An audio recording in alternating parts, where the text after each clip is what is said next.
সবাইকে শুভ সকাল। আমার আর একটি রেসিপি ব্লগে তোমাদের সকলকে স্বাগত। আমি প্রতিদিনই খুবই সহজ সরল রেসিপি তোমাদের সঙ্গে শেয়ার করি আর কিছু কিছু গল্প গুজবও করে থাকি। তো আমার এই গল্প গুজব আর রেসিপি মিলিয়ে সব কিছু মিলিয়ে যদি তোমাদের ভালো লেগে থাকে অবশ্যই চ্যানেলটি সাবস্ক্রাইব করে পাশে থেকো। আর ভিডিওটি প্রথম থেকে শেষ পর্যন্ত দেখার অনুরোধ করছি। ভালো লাগলে একটা লাইক করে দিও আর কমেন্ট করতে যেন ভুলো না। তো আমি আমার রান্নার অ্যারেঞ্জমেন্ট নিয়ে পৌঁছে গেছি সেই বাগানে। তো আমি প্রথমে যেখানে সব রেখেছিলাম জিনিসগুলো, তো সেখানে প্রচুর রোদ্দুর, দেখতেই পাচ্ছ কতটা রোদ। তো আমি উনানটাকে সরিয়ে ফেললাম, নিয়ে চলে গেলাম পেঁপের গাছতলায়। পেঁপের গাছের নিচে ঠান্ডা ঠান্ডা বাতাসে একটু রান্না করব ছায়াতে। তো দেখো সেখানে নিয়ে গিয়ে আমি নিজের আসর জমিয়ে বসলাম।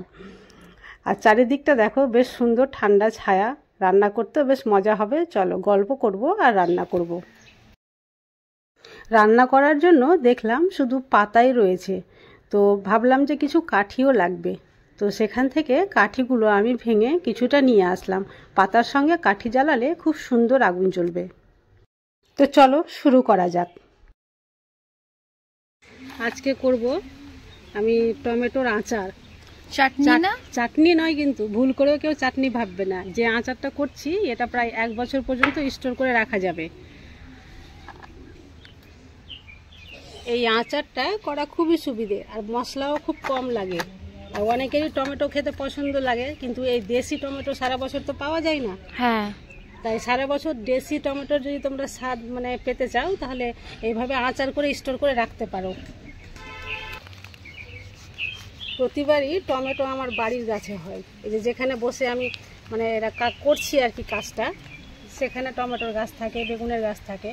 কিন্তু এবার আমার টমেটো করা হয়নি আর কি, কোনো সবজির গাছই আমি লাগাতে পারিনি, বাজার থেকে কিনতে হয়েছে। দেখো টমেটোটা কিভাবে কাটছি এটা একটু লক্ষ্য করো। খুব বেশি ছোট করা যাবে না পিস, এই যে মিডিয়াম সাইজের পিস করে নিয়েছি। উন্মুক্ত আকাশের নিচে একেবারে শান্তশিষ্ট পরিবেশে বসে রান্না করতে যা মজাটাই না লাগে না, সেটা আমি তোমাদের ভাষা দিয়ে বোঝাতে পারছি না। কে কে আমার সঙ্গে রিলেট করতে পারছো এই পরিবেশটাকে আমাকে কমেন্টে এসে অবশ্যই জানাবে। টমেটো কাটা হয়ে গেছে। আর একটা জিনিস সবসময় লক্ষ্য রাখতে হবে, যেহেতু এটা আমি চাটনি করি না, আবারও বলছি আচার করছি, তো এখানে জলের কোনো অংশই রাখা যাবে না। এমনভাবে তৈরি করতে হবে যাতে কোনো জল না থাকে। জল থাকলেই কিন্তু 1 বছর স্টোর করে রাখা যাবে না।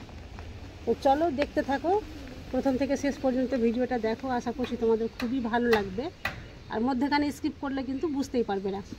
আশা করছি আজকে উনুনটা খুব তাড়াতাড়ি ধরে নেবে, কারণ কোনো বাতাস নেই আজকে। আচ্ছা আচ্ছা, না আজকে কোনো বাতাস নাই। প্রতিদিন যেভাবে বাতাস থাকে আজকে হ্যাঁ কম্পারেটিভলি নেই, তবে আছে। উনুন ধরবে আজকে তাড়াতাড়ি, হ্যাঁ অসুবিধা হবে না। আর গতকাল তুমি উনুনটাকে ভালো করে করেছো, পরিষ্কার করেছো, করতে হবে না। 2 দিন চলে যাবে। উনুনটা দেখতেও ভালো লাগছে, নিট অ্যান্ড ক্লিন।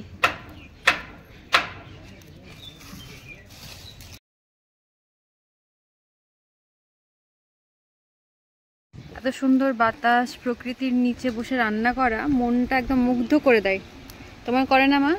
আমি তো রান্না করছি না, আমি তো জাস্ট ক্যাপচার করছি, বাট স্টিল আমার মনে হচ্ছে যে আমি একটা আলাদাই স্যাটিসফ্যাকশনের মধ্যে আছি। এই মনের মধ্যে এইটুকুটা শান্তি নেওয়ার জন্যই তো আমি কষ্ট করে এই বাগানে আসি রান্না করতে। বুঝতে পারিস না, এই রান্নাটা তো আমার কিচেনের মধ্যেও হবে। হ্যাঁ, বাট ওখানে না কেমন এটা কনজাস্টেড মনে হয়, যে কি বলে একটা পিঞ্জরার ভেতরে বসে রান্না করাটা একটা ওরকম একটা ফিল আছে, রাইট? হ্যাঁ, প্রত্যেকদিন তো ওখানেই করি, আর খোলামেলাতে রান্না করাটা একটা আলাদা এক্সপিরিয়েন্স। কিন্তু শুধু এই শুটের সময় এখানে আসি এই মজাটা নেওয়ার জন্যই। এই যে বাতাস বইছে, এই যে আগুন, এই যে উনুন, আমি জানি না কি মানুষ রিলেট করতে পারবে কিনা আমি কি বলতে চাইছি। ফ্যান গরম হয়ে গেছে এইদিকে। আচ্ছা, তেলটা দিয়ে দিই। তেলের পরিমাণ খুবই কম লাগে, এই যে বাস তেলের পরিমাণ খুব কম লাগে। দেখতেই পাচ্ছ কতটুকু আমি তেল দিয়েছি। নিয়ে নিয়েছি আমি শুকনো লঙ্কা কয়েকটা ছোট ছোট করে পিস করে নিয়েছি, এলাচ নিয়েছি আর মোহরি আর 2টো তেজপাতা। আমার এই ছোট্ট বাগানে নারকেল গাছও আছে, কিন্তু দেখো এই নারকেল গাছের পাতাগুলো হলুদ হয়ে যাচ্ছে। আমি বুঝতেই পারছি না কেন এরকম হচ্ছে। যদি আমার কোনো বন্ধু যদি জেনে থাকো প্লিজ কমেন্টে এসে আমাকে জানাবে, তাহলে আমি উপকৃত হব। এই যে তোমাদের সঙ্গে কথা বলতে গিয়ে তেল গরম হয়ে গেছিল, তাই ফোড়নগুলো ভাজা হয়ে গেছে দেখতেই পাচ্ছ। এবার টমেটোগুলো আমি দিয়ে দিচ্ছি।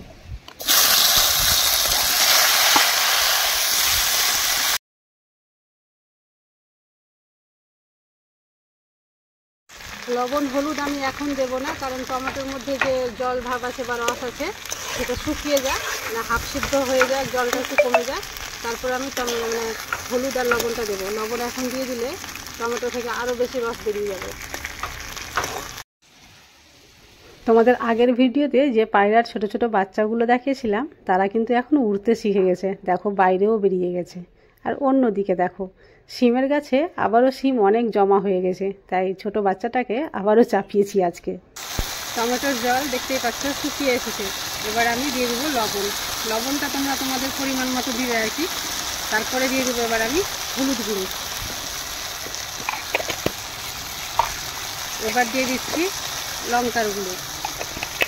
কটাই মশলা, আর মশলার মধ্যে কিছুই লাগবে না।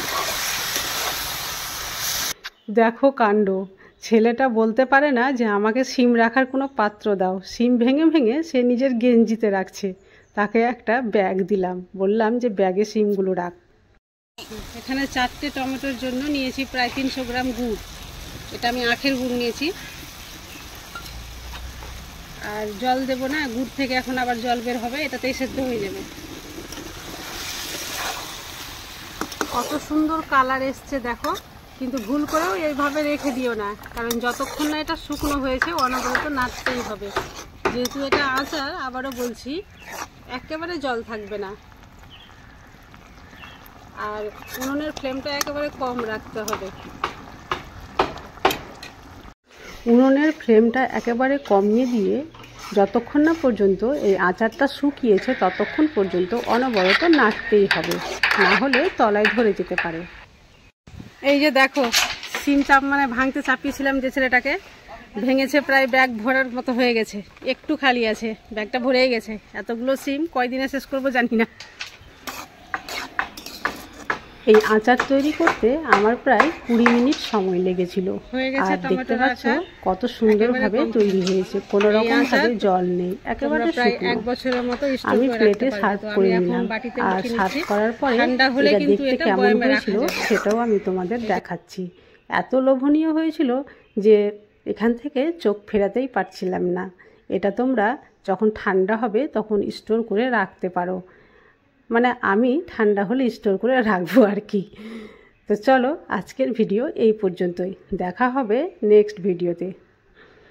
আর তোমাদের যদি আমার এই বকবক আর ভিডিও ভালো লেগে থাকে তাহলে লাইক, কমেন্ট, শেয়ার ও চ্যানেলটি সাবস্ক্রাইব করতে যেন ভুলো না। তো আজকে এই পর্যন্তই, কালকে আবার দেখা হবে অন্য কোনো ভিডিওতে। ততক্ষণ পর্যন্ত তোমরা সবাই সুস্থ থাকো, ভালো থাকো।